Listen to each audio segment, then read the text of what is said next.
Good morning, everybody. And it was nice to meet quite a few of the Amsterdam contingent yesterday on our cycle trip, which probably gave you an image of Dublin as a nice sunny place to cycle in an afternoon, and that the city council staff do nothing but get out on bicycles and wander around taking photographs on the canal and so on. But that's just on Tuesdays, you know. So I was asked to kind of give a little bit of a talk about cycling, where we've come from, a bit about the city, a bit about the context of it. So I don't know whether people who are from Dublin will go, well, I've heard all this stuff before. So if you have, this is really for the Amsterdam people, and it really tries to put some context on where we are, what we've achieved, what we haven't achieved, and so on. And just before we start, well, this is a holding slide I did for own speech.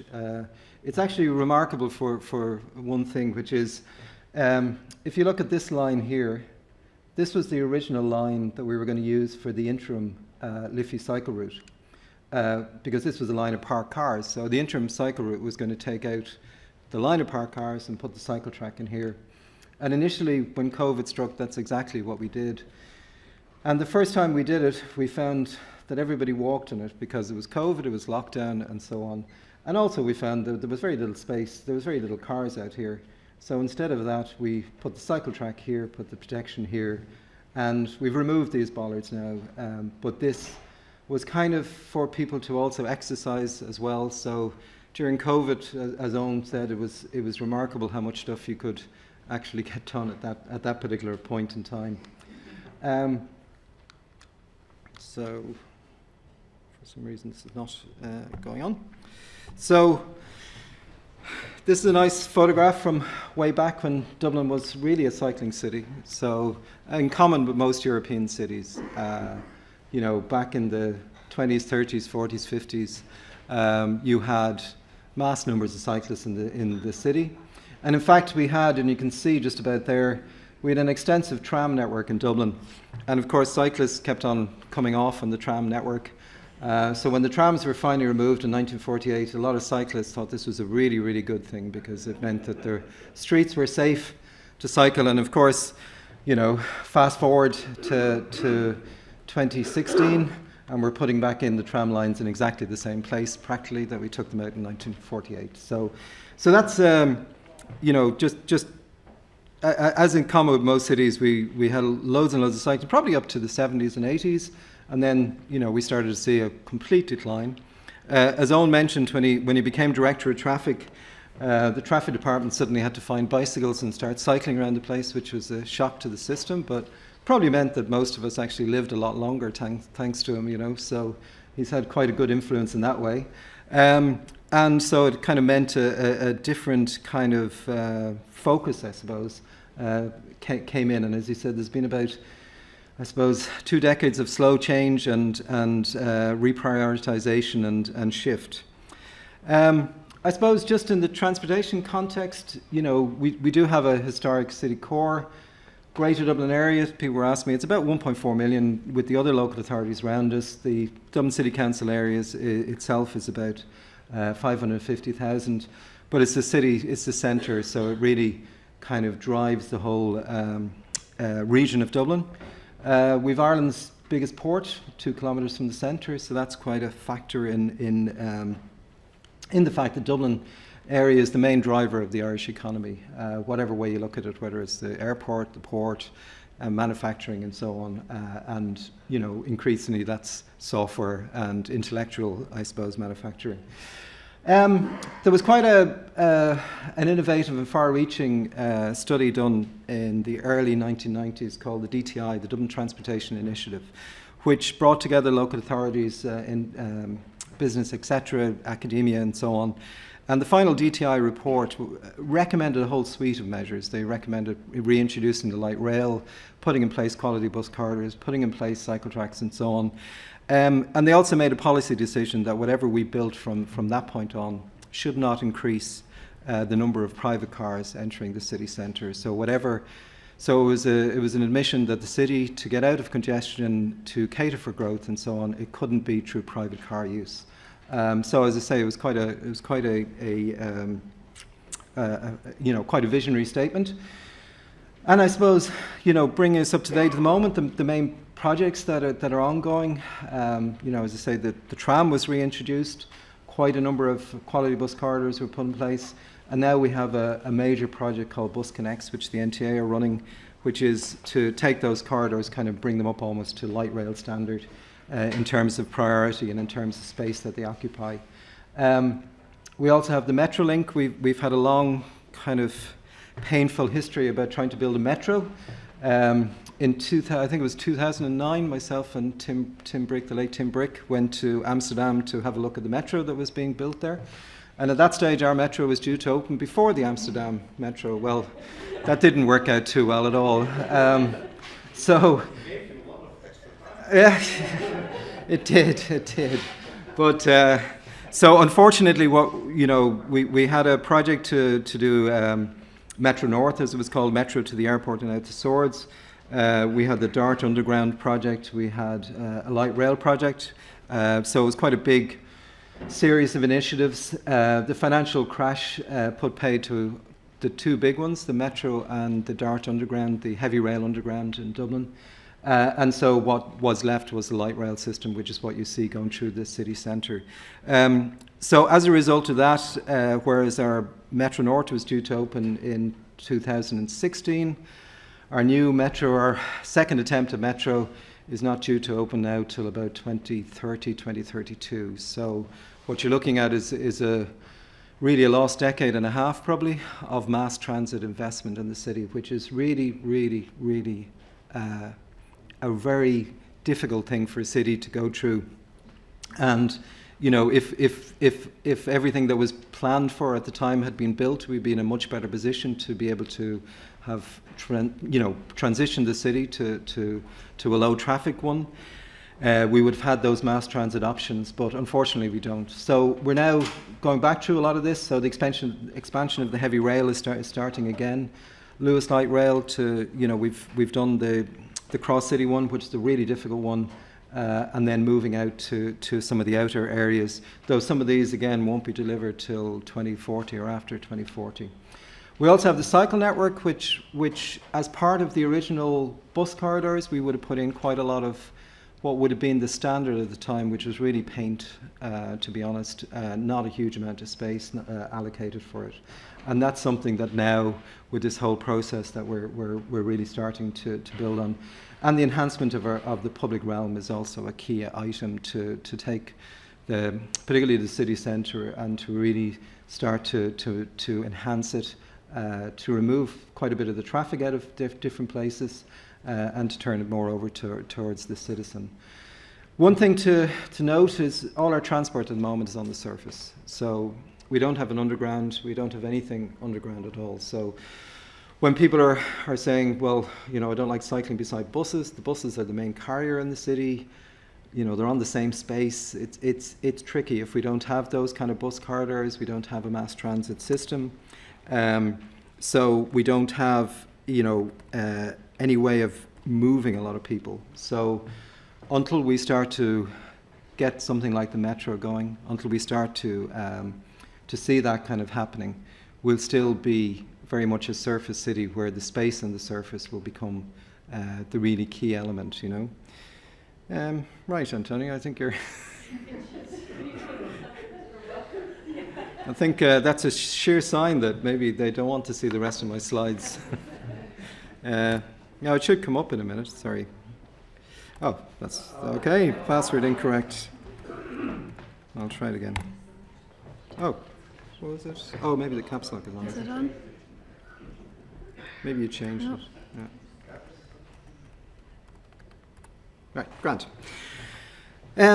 So, anyway, that's a kind of brief potted history of the last while. And I suppose the other thing to look at Dublin, so it's a nice aerial view of Dublin. So we're here at the moment. There's the port, River Liffey, which kind of meanders its way through the city. For the tourists, this is all Guinness here, so the most visited part of Dublin. And you can clearly see that Dublin is a very low-rise city. It still has a lot of its core untouched. And this is, just as a bit of context, this is not actually what the city had planned at all. So back in the day, back in the 70s, this is the inner tangent motorway coming through the city centre. So this is the civic offices here. This was the motorway coming across here with a big, huge, massive motorway interchange with a, flyover, ramps on, ramps off, right beside one of our nicest buildings, which is St. Patrick's Cathedral, which is one of our oldest cathedrals and well worth a visit. Also, it would have had this motorway bridge going nicely across the river, and right beside the forecourts, which is one of our nicest buildings. So I think the late Tim Brick summed it up best. He said, we had all these ideas and no money, and when we finally had money, the ideas, we didn't want to do them anymore. So Dublin, yes. So in general, there's one or two small parts of that was built. You would have seen it a little bit down Patrick Street, where you see it's a 4-lane, 2 lanes in each direction. But in general, we didn't go the way of a lot of, particularly English cities or whatever, with a motorway right in the city centre. Now that creates its own problems because we're dealing with a road or a street network, which we had in the 1700s. We had what's called the Wide Streets Commission, which took the old medieval city and changed it. But the Wide Street Commission reckoned that 2 carriages passing by each other was sufficient to have a wide street. So the fact it was a Wide Street Commission is a bit of a misnomer. But however, we have what we have, I suppose. And that's what we have to go on with. So looking at kind of percentages and all this kind of good stuff for the last number of years, and we kind of stop at 2019 for some fairly obvious reasons, but this is coming across our canal cordon, and I'll talk a little bit more about that, but you cycle the canals, so there's a ring around the city centre, and really that's the kind of area that we measure. So as you can see, public transport was fairly high, 53.5. You can see why we say the bus carries nearly 30% of people into the city. It's greater than the heavy rail, it's greater than the light rail. So it really is the chief carrier. So when we're competing for road space for Cycle Network and for the bus network, they're competing against each other in many ways. And that's why the Bus Connect project is so good, because for once we actually accommodate the cycling as well as the bus. Cycling kind of grew at a modest pace, up to 6% in 2019. And the other thing you can see here is the impact of the economic crash. So 2010, you can see we went from 207,000 people coming across the canal cordon down to 181. So this was the lowest point of the crash. And then on 2019, we were back well up. We attracted almost 40,000 additional people back into the city. We had done that while driving down the mode share from 2010 of almost 40% by car to 27% by car, increasing the walking, increasing the cycling. So things looked not very spectacular, but all heading in the right direction. And you can see that there where we went from the 2.3 to 6%. Our draft development plan, which hopefully we ratified this year, calls for us to increase the mode share of cycling to 13% across the canal cordon by 2028. And this pedal cycle number is, plotted over the years from 1997, and then COVID struck. And while, I suppose we put a lot of effort into trying to accommodate cyclists and so on, truth was we lost all the commuting cyclists, so the cycle numbers really just fell off a cliff. One of the things as well, just to kind of point out, if you look where cycling numbers were kind of bouncing around, so this is when Owen took over here, and his first couple of years was very successful in rising the cycling numbers in the city. As you can see, they actually started nosediving, so despite his summary saying, but after about 2006, 2007, we had this kind of continuous growth, and we can see it here on, say, the North Quays. 2004, we had all these HGVs.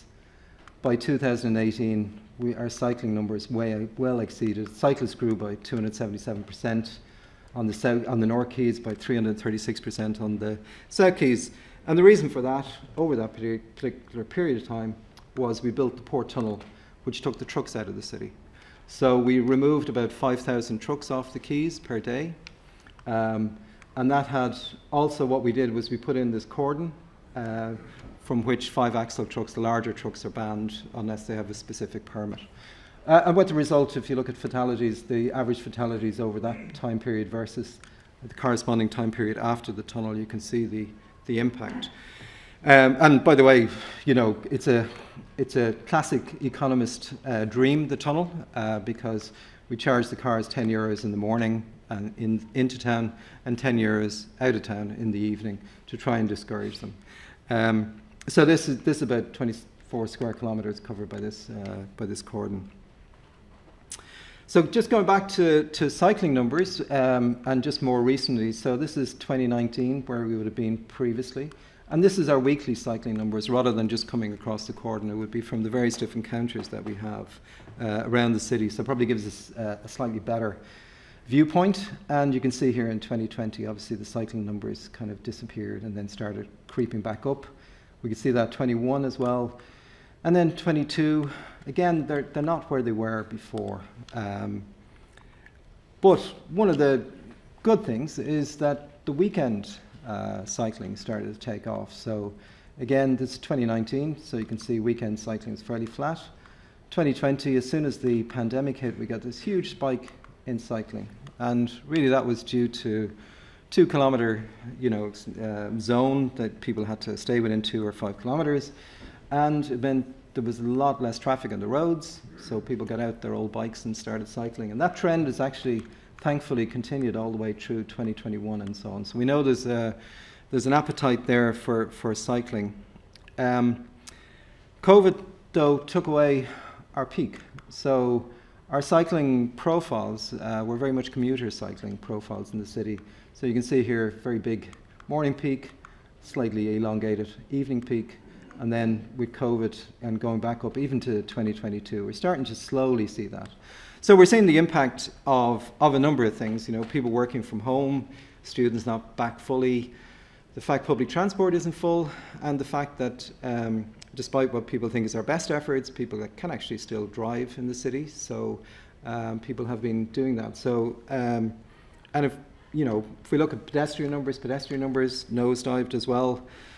Car numbers, though, over this particular point in time from 97 on a downward spiral, kind of hit and came back up again, and are now roughly at about 87, 90% of where they were previously. So overall, the number of people coming into the city has fallen. The car mode has actually been the most resilient, which is probably not the best news for us, but it's been the most resilient. Cycle numbers have taken a hit, but are starting to kind of probably creep back up again. But what's really good is that the kind of, I suppose, leisure weekend cycle, which wouldn't be a commuting cycle, maybe people who are working from home taking exercise and so on, that has quite substantially increased. If we look, same thing happened with our public transport. This is where it used to be at 100%, and we see over that particular period of time again, public transport numbers really just kind of responding to the various different lockdowns and so on, but not coming back to where they were previously. So just going back to the kind of layout, you can see here the old map shows it actually better with the canal that we cycled on. So we more or less cycled from here all the way down here, across the river, up here, and I left you just at that point there. And as you can see, modern Dublin really follows the same. We never really had a change in layout or whatever, so that's why the kind of canal cordon tells us so much. And as I say, as part of the rollout of the original QBCs, we put a lot of painted cycle lanes, with the result that we got a lot of people parking on them. And we got, while the numbers didn't look so bad in terms of kilometres of cycle track that we could say we have, they weren't of any kind of quality.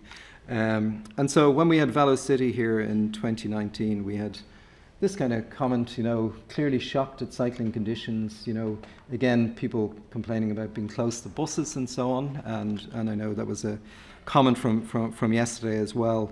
And this person making this claim is now our Minister for Transport, so that's why we now suddenly have so much funding for cycling. So while at the time it probably some of the comments that were being made were probably a little close to home or whatever, I suppose afterwards it made us think about trying to do some of these projects faster with some light segregation, light protection. And that process started just before VeloCity, whereas before we would have been very focused on the big project and getting the whole thing through a process and, you know, arriving with a big contract out on street and so on. And I'll show you some examples of where that proved very successful. But before VeloCity, we started to think, look, we can put in some light segregation, we can make some changes. And then that's what we did. And then we started to accelerate that. And then we were kind of a little bit geared up to that way of thinking when COVID struck, which, you know, helped us in that respect. And as I say, at the time we were still doing some quite good work. This is the canalway that you were on, the Dodder. This is the S2S, part of the S2S from Wooden Bridge out, taking what was basically an unusable, partly footpath, and converting it into a cycle track, which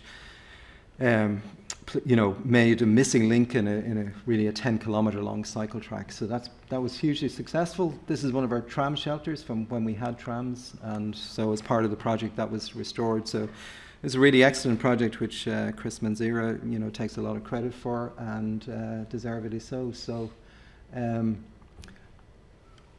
as I say, Canalway, which you would have come along. So this was really the first big project, and it was at an unusual time as well, because we were in the middle of the financial crisis, but we were actually given sufficient funding to do this as a exemplar.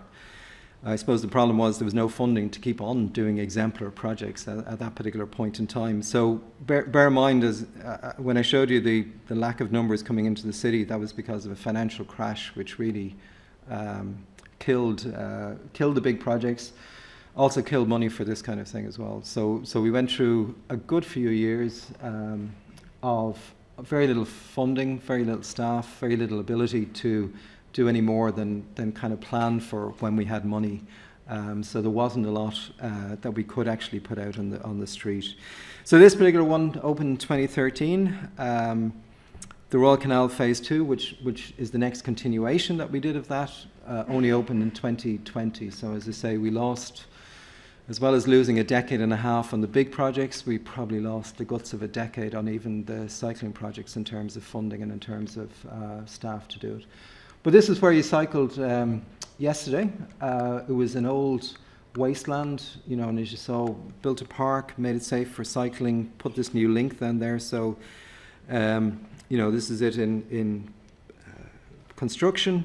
And this is as you would have seen it yesterday with the bridge in place and this area which was a desolate wasteland which nobody could use. So the important of that particular project was it was kind of gave a lot back to the community. It didn't just give something to the cycling community, it gave back to the people in the area, and you know, created really what is a really important link and starting to be a very well used link. So as the next two phases of that project roll out, this will be a really top class link, and very important, I think, both as a cycling, as a pedestrian link, and just important for the community to be able to come in and enjoy this area, which previous to this, as I say, was just a wasteland. You wouldn't have let anybody go there. And also, you know, we took the opportunity to also get rid of some of the guardrails and to replace them in conjunction with our Parks Department with some nice examples of how to still protect these spaces, these pedestrian spaces, but do it in a lot more attractive fashion. So that's something that with our Parks Department, you know, we've been working on trying to have that kind of you know, where it's not just viewed as a transportation project, but it is viewed in the totality, and that's something that's really important. Mentioned, you know, just that Handshake had this, one of the contributions was this kind of way of looking at traffic signals, which Karen Hosey had really pioneered. And it was using a smart detection to allow us to safely get pedestrians through signalised crossings. So while we don't have a huge amount of big junctions, we do have some. And of course, you've got a problem then with the all red time, the amber clearance time from the signal going from green to red. They're normally set for I suppose, car speeds, the collision points, and so on. So you've got a choice of either making them really, really long, which can be quite wasteful, or in this particular case, what we do is we actually use a smart micro device. We detect the cyclist and we substitute and add on this additional red time. So this was something that the Cairn won the Polis Award for Thinking Cities. So it's a really good project at various different places around the city. And this was, I suppose, born out of Handshake and so on. So that was a particularly good one. Then I suppose COVID struck, which meant that we then kind of rethought, I suppose, what we were doing. We took engineers from our area structure to work on a kind of COVID response under one of the engineers, Patricia Reedy, and we started off first of all with doing these kind of things to do very quick footpath build-outs to provide space for public transport, for people waiting at public transport, to clear the footpaths of clutter, and to allow that 2 meters space while people were waiting for public transport. So there's a very rapid build-out. You can do these in about 3 days. They protect the granite curb here, have drainage built into them. So we were very grateful to Andy Walsh when he was in drainage to actually allow us to do this, because it's not standard. And this worked quite well, and we also had brought some members from the PPN and various other wheelchair groups to make sure that this was all accessible and so on. We then were able to use the same technology to actually start to put build-outs for outdoor dining as well. So, and again, we could clear the footpath of all the kind of clutter, so making this a clear space for pedestrians, put this out here, and actually make a nice, attractive space for sitting out. And this led to this, which is Capel Street, which was made a traffic-free street in the evenings, so you could have dining out. So these are all build-outs either side, what would have been loading, parking, and it kind of transformed the street so much that we're hopefully doing this more on a permanent basis from late May, or at least Claire French hopes that that's what's going to happen. So we'll see. But that idea of providing this space and letting people have it, which is not the norm in Dublin. We didn't feel that we had a continental climate or a continent where people would sit out drinking and eating. But when they were given no choice, because the restaurants wouldn't let you sit indoors, suddenly everybody woke up to how nice it is to sit outside. And particularly when we removed the lane of traffic here, it meant that people really kind of appreciated that. The other thing we did was we started to, as I say, we'd started some of these before VeloCity, but now we kind of accelerated these, kind of using bollards to protect. So initially very quick and light interventions, then moving on to extruded curbs, which basically can be very quickly rolled out, provide protection, but don't require major civil works. A couple of examples of these: Constitution Hill, Griffith Avenue, where you could roll out protection. And the difference between this example here and these ones, these were traffic lanes. So these are taking away traffic lanes. This was protecting an existing one. Again, this was taking away traffic lanes in this environment. So we started doing some contraflow cycle tracks as well, so as to cut down the journey times in the city centre. This particular one in Parnell Square means that they don't do 3 sides of a square anymore. Plus, you don't have to cross over the light rail tracks at different angles twice to get to this point. So, and this one, Nassau Street, where our Minister for Transport says he wanted this for 30 years, but we finally delivered it in COVID. And then we went back to start planting it and trying to make it look a little nicer. But just to give you some idea, this was the old route. People would cycle down this way, down this way, down this way, cross the Lewis tracks here, the light rail tracks here, cross them up here, and then get to this point. So this was a much quicker, more direct. On Suffolk Street then, which is this street here, we made it legal to cycle by changing signage and so on, so that you had this direct route through. And we're kind of getting to a stage where people say to us, well, we don't like these plastic bollards and we don't think this is the right thing to do, etc., etc. And this is a really good example. So Hidden under there is a cycle lane, right? So believe it or believe it not, right? So in this case, because, as Owen said, we operated a policy of making sure that we didn't inconvenience anybody, which meant that we really kind of pleased almost nobody. And so the advisory cycle lane could be driven on and so on. So this was 2 lanes, and the difference then by putting the bollards in is that now you can see the cycle lane, and this is now down to 1 lane. So there's a whole program of works which we want to do to make these, more permanent, a little bit more aesthetically pleasing and so on. But the actual thing is we found the cycle track. So that kind of intervention is really useful. And as you saw through some of the photographs, we're now starting to use planters and what we call zebras, planting them out, trying to get a mixture of being able to do things quickly while aesthetically starting to improve some of that. Some of the other things at that stage, filter permeability, which we mentioned. So, this is a really good example which our area engineers really led on Corrigan, to take a street which had a lot of traffic, and it had primary schools, but it also had this new university, technological university, Dublin, which will eventually have 20,000 students on campus and so on. So initially what we did was we closed the road using some planters and some bollards, and we started to see this kind of thing happening where people were now comfortable cycling with their children to school, and in many cases some of the kids cycling by themselves, which is pretty rare, to be honest, in Dublin.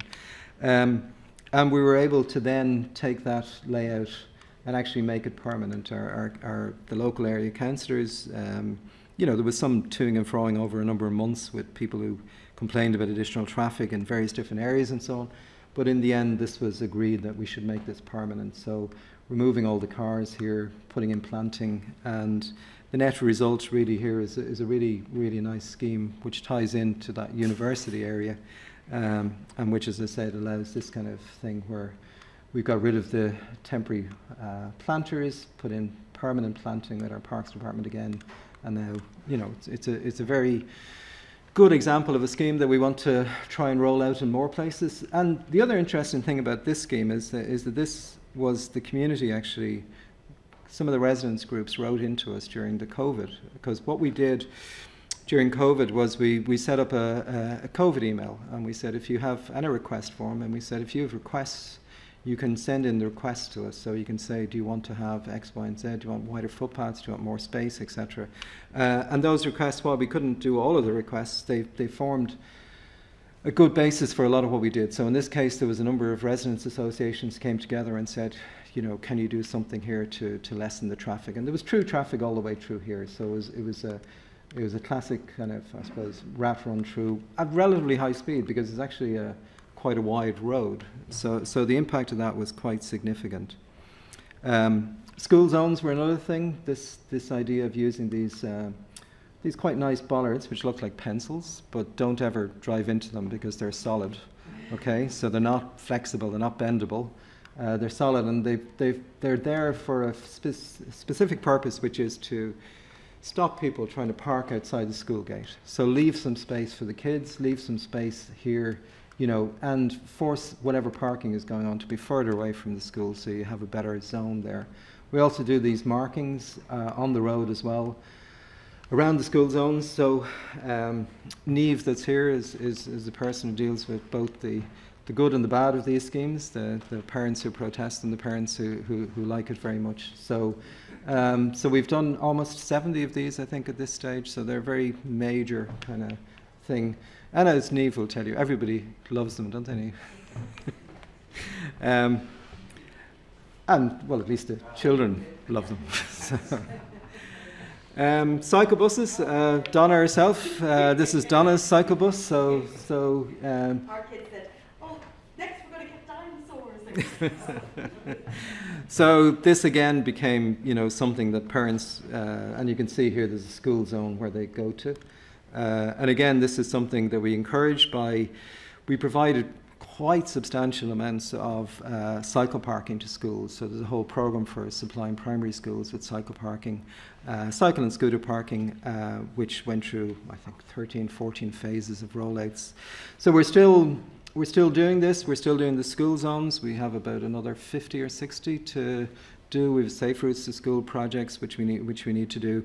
So what's really, really good at COVID was we actually swiveled a bit to actually, if you like, listening to what people wanted us to do rather than thinking that we knew best. Though that sounds more arrogant than we probably were, but I just meant that we kind of started to listen a lot more to what the community wanted.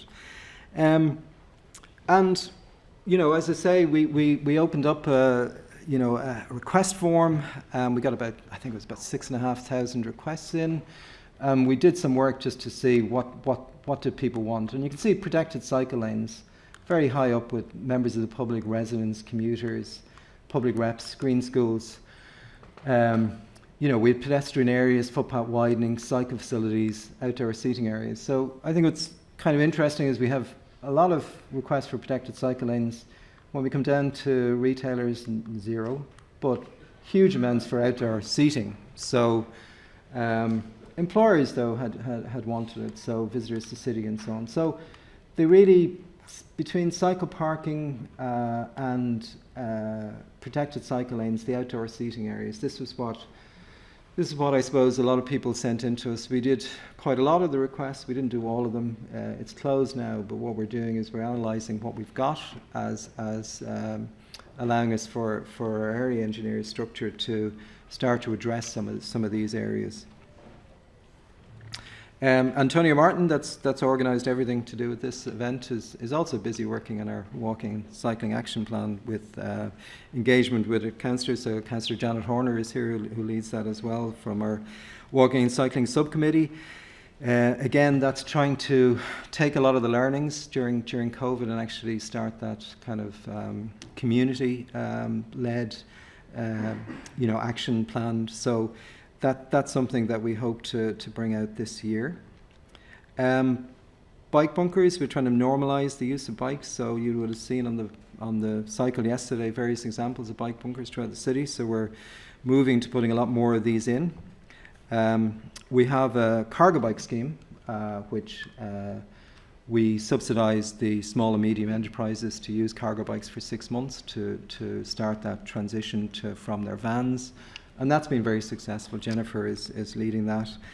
It goes with our Eco Hub, which we did with UPS they use these vehicles for delivering around the city rather than the vans. So again, as we move towards a city with more cycleways, with less vehicular access, these kind of ways of delivery means that retailers and so on in those areas can still continue to have that retail, can still get deliveries just by a different means and by a far more environmentally friendly means. And of course, we also have our Dublin Bikes as well, which again is a key component of our mobility. We have what we call our area engineers, who all worked in COVID and then went back to working on this, which is really dealing with what we call neighbourhood schemes, pedestrian crossings, local cycle infrastructure, I suppose, public transport infrastructure, and the various things that kind of keep places ticking over. There's Mount Pleasant, just changing a street from two-way to one-way and introducing a filter for cyclists, putting in cycle parking. All these are the kind of bread and butter to try and make cycling just normalise it, I suppose, and make it easy. And I think that's a key element of what we're trying to do. We have the Core Cycle Network, which Andy Walsh and the Active Travel Programme Office will be starting to deliver. These are areas throughout the city that we would have, over the last number of years, prepared some plans, and now hopefully starting to move towards implementation. The blue here will be the cycle network delivered by Bus Connects. The red will be delivered in various different ways by Dublin City Council. And as part of that, Clontarf to City Centre, that scheme, which is commencing construction next week, is an important element of that. So it's good to see those schemes, which, as I say, we were developing at a time when we didn't have a huge amount of staff or money, are now starting to come out, and we have that kind of pipeline of delivery, which hopefully will mean that you'll see quite a lot of progress over the next number of years. Bus Connects, as I say, that whole project which the NTA are running takes the viewpoint that it's Bus Connects, but it's also Cycle Connect. So all along the corridors, Bus Connects corridors, there'll also be segregated cycling facilities. Done through a variety of ways. Rathmines proposed to have a bus gate to only allow buses to come through and leave space for the cycling either side. In various other places, it's taking some space. And Bus Connects ran into quite a lot of grief, I suppose, at the start when people realised they were CPOing people's gardens and so on. And very often the reason they were doing that was to provide the segregated cycling lanes, not the actual bus facilities, which were there already. But as we did the first QBCs, it was considered that if you had a bus lane, well, you had a cycle lane. And that's not really the thinking now. So this whole project, which has some very innovative ones, this one is up in Phibsborough, where this is called Blacara Bridge. You wouldn't know it's a bridge because it was filled in many years ago, but it used to be the old canal came through here to the basin. And the idea here is to actually reopen this again as a cycling link, which links down the linear park down towards Grange Gorman. So that's a really, this is what it looks like at the moment, with a large number of steps to carry your bike up. So this will be a fantastic improvement when this is done. College Green, main area here. We've made one unsuccessful attempt to transform this area into a pedestrian and cycling area, and we will be going back to make a second attempt at it. So we got refused planning permission to transform this into a plaza. So we've gone back and looked at it, and there'll be a much bigger. So this is the area: Trinity College, Central Bank, College Green Plaza here. So our original scheme came down to about here. So this is now extended all the way down towards Georgia Street. So you'll see a cycle track coming through here. But this was, the idea here is that after deliveries have been allowed in, that this will be basically a traffic-free space. So that is something that over the next year or so we'll hope to develop back up again to actually start to implement it. One of the lessons or whatever, and I like this quote for a number of reasons, because primarily where it came from, but the way it's put in this context is really the challenge that a lot of people face. So we have this notion that people who are against change know who they are and are really against it, and that's true. And then those who would benefit from change don't know who they are and wouldn't believe you anyways. And not having a go at anybody, but this is very often what happens. All the people who like your idea go, that's a great idea, and then you never hear from them. They don't respond. They don't send in any public consultation. They don't send anything to the local representatives. So the local representatives get from the first people. From the first people only is what they send in constantly. They know who they are. They know what they don't like, but the other people don't. And the interesting thing about this is you think this is from, somebody who was an urbanist or somebody, maybe he was an urbanist in one sense. But this is actually, the original quote is from Machiavelli. So, which is partly from the incredulity of mankind who do not truly believe in anything new until they've actually had experience of it. So I think that's really the lessons that we learned out of COVID, was giving people the experience. So for example, this Dame Court here that you see on the top, there used to be 2 lanes of parked cars. Again, got rid of that, just transformed it. Similarly, South William Street, again, transformed. However, going on my statement that people who are against things know who they're against, this is an example where, all those nice sunny slides, this is an example where things didn't go the way we wanted to. So this is, again, during COVID, and I must thank our chief executive for the idea for this project. So clearly never should listen to you. So Strand Road, it was felt that we should do a 6-month cycle trial, which was, this Strand Road is by the coast. It provides an important linkage out. It has no cycle facilities. It's only about 7.5 meters wide. maybe a little bit more in places. So it doesn't allow for your standard conventional kind of cycle track. And it was kind of felt that by doing this, we'd end up connecting onto one that our neighbouring local authority in Dún Laoghaire had done. And you would end up with, I think it was about 10 kilometres of cycle track, which you could get really all the way along the coast. Because on the north side of the city, we have a big cycle track all the way along the coast, which you can use and which is really pleasant. And on the south side, we don't. We've little bits of it, but we don't have connected. So this was to do this. It was kind of radical. Take out a lane, make it one way, put in a two-way cycle. Because it was so radical, we built it as a 6-month cycle trial to see whether it worked or not. And this was the kind of thing, as I say, take two lanes here. Take one of the lanes, do some light protection, make this one way. And, when we did the consultation on it, we had 56% in favour, 27% against, and 17% didn't really have many concerns or whatever. So, that looked pretty good, and we were gearing up to implement it, and it all went dark on us. So darkness fell over the sky, and so we were stopped by a High Court injunction. So there was a High Court injunction taken against us by a resident and one of our city councillors. And at the subsequent hearing, so the injunction meant that we were within, I think we got the injunction on the Thursday, we were putting it in on the Monday. So it was that close. And then there was a full hearing, and the judge ruled against the city council and stopped the trial. Environmental grounds were put forward as the main concern. So potential increase in traffic on other roads, and in the judgment then the judge found that the scheme using temporary bollards was deemed a road development, which has a specific meaning under legislation. So this month marks a year since the 6-month trial would have commenced. The case is being appealed. The City Council is appealing it. We're hearing in June, and we possibly will have a decision date sometime possibly late 2022. And that's over 24 months since we first proposed a 6-month trial.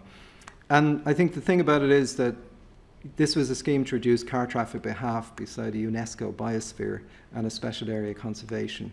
And it was deemed to have underestimated the environmental impacts of traffic on other roads caused by the cycle track. So the reason we're appealing it is it sets a dangerous precedent, and in retrospect, we were merrily going along doing a lot of pretty good work, as Owen was saying, grabbing road space left, right and centre, and then we came to what was almost a shuddering halt. Not quite, but it certainly was a difficulty. So hopefully that difficulty will be overcome.